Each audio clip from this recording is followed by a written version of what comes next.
Hey y'all, it's that time again. One more week.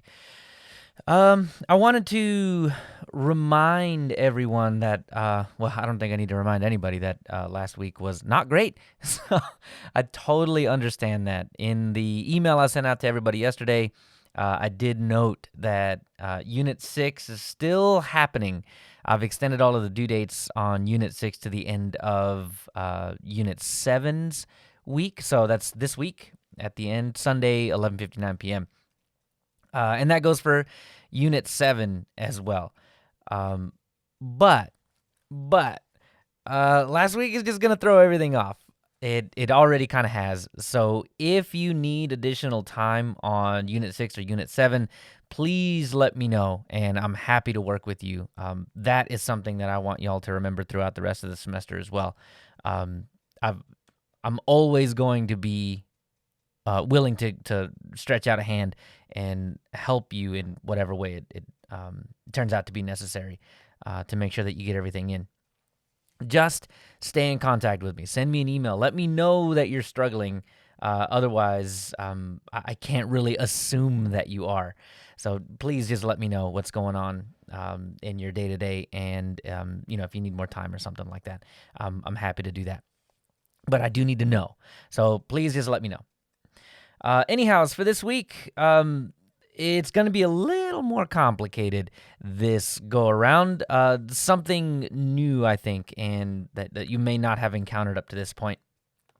So we're going to be talking about clustering and failover, which is the idea that if a VM host dies for whatever reason, you have other VM hosts that can take the VM on and migrate with little to no downtime whatsoever.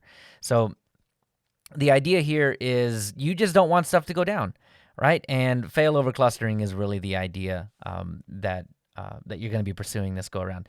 So please go through this this document. It's going to really kind of detail the information that you need, and I'm more than happy to go into any of the details here.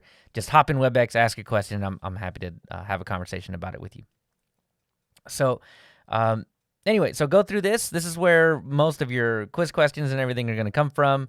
Well, actually, all of your quiz questions are going to come from here. So do have that open while you're taking the quiz as well.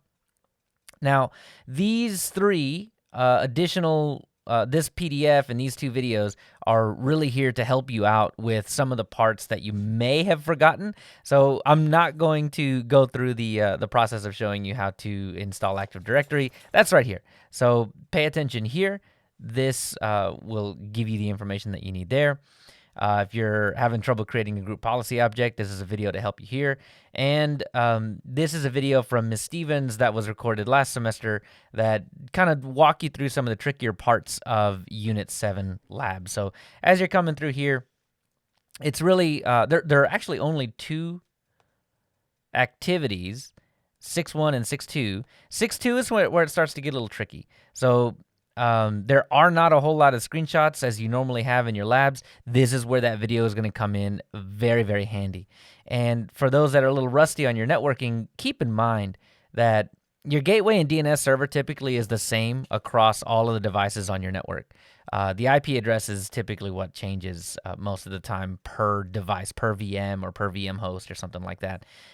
But you usually only have one gateway, and you usually only have one or maybe two. Okay, you can have more than one DNS server, but in this lab, you're really looking at just one. So keep that in mind as you start dealing with stuff. And if you run into any snags here, please check out this video. And of course, if the video doesn't explain it, please come and ask your question, and we'll see if we can't walk through it together. So again, the quiz comes from this document, so have that open. The lab, submit that here, but you're looking at, this is the information that you're going to be looking at to complete that lab, this one especially. And as for the case project, there are a couple of these, which is out of the ordinary. So you're planning a backup system for the company Universal Aerospace.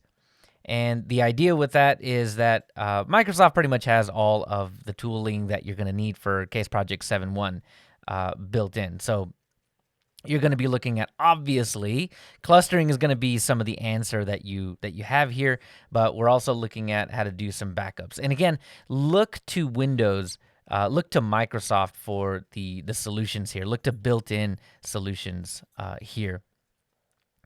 For Case Project 7.2, looking at a third-party backup software.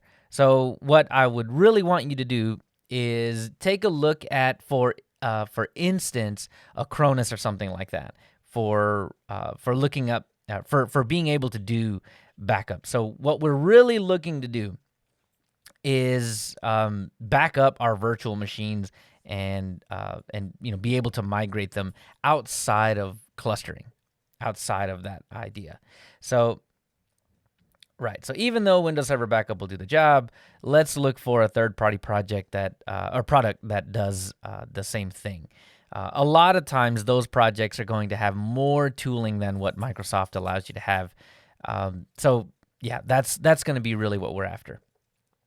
So anyhow, of course, any resources that you use, any websites that you visit, anything that you read, just chuck that into the case project at the bottom, and you'll be golden. So if any of that needs any clarity or anything like that, send me an email, hop in WebEx, ask a question, and I'm happy to provide any kind of clarification that we may need. Other than that, that's going to be everything. So if you need anything, as I said before, just get in contact with me. All right.